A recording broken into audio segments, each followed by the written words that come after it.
Hi, I'm Kate, Plastic Free Mermaid, and I'm here to teach you how to keep your moon cup clean. So we use these instead of tampons and pads because tampons and pads are single-use plastics and they don't biodegrade. And they're also bad for us because they leach harmful toxins into our bodies. Yep, into our vagina, one of our most sensitive absorbent parts of our body. We definitely don't want to be having toxic estrogen mimicking chemicals up in there, but that's what we're doing when we put pads on our lips and tampons inside of us, not to mention bleached cotton. So instead, use silicone. Silicone does not leach. Medical grade silicone, important distinction. So yeah, get yourself a moon cup. My favorite's the Mahina cup. Look below for links if you're interested. And how do we clean this? Super important to keep your moon cup clean. The vaginal region is beautifully balanced with a very specific pH and all sorts of bacteria, keeping it healthy and clean and functioning. So yeah, you want to make sure that what you're putting inside of you is also clean to support that. So how do we do that? Very simple. You just take some boiling hot water, which I conveniently have right here. Put your moon cup in there with the boiling hot water, and that's it. Just sanitize it like so.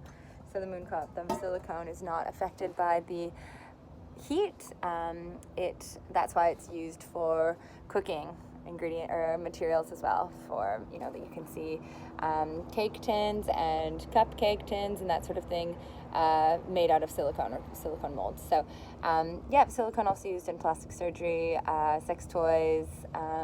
All sorts of applications for this material. It's great. So it's exciting that we have this access to this reusable, amazing material for our moon cup. This can last a lifetime if you take care of it.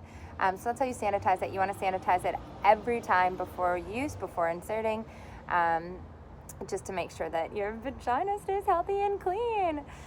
So you can do that. Dump it in boiling hot water. So simple. If for some reason you don't have access to a boiling hot water, a kettle, you can use vinegar. That can help. And then also I like to give my moon cup a little scrub with some baking soda or bicarb soda.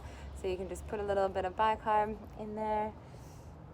And then you can use your fingers or an old toothbrush, if you have an old toothbrush, to repurpose. That's a great way to repurpose them. Just use them for cleaning. And this helps reduce any staining too if your moon cup gets a little bit stained. And then you can always add bicarb to your water as well. That's going to help just deodorize, clean up. Bicarb is one of our favorite whiteners, one of our favorite cleaning products. Same as vinegar. Vinegar is like all-purpose cleaning. So we're just using the same stuff to just keep our, same stuff we use all over the house for our moon cups, which is great. We just keep it simple. That's the best thing about this lifestyle is it's not complicated. It's basic. It's just getting over the attachment to all the fancy products and becoming a little bit more savvy to the marketing that we are exposed to on a daily basis all over the place. So that's how you clean your moon cup. Have a beautiful day. Definitely subscribe if you want to become plastic free like me and learn more recipes and tips and tricks on how to do it. Thanks. Have a beautiful day.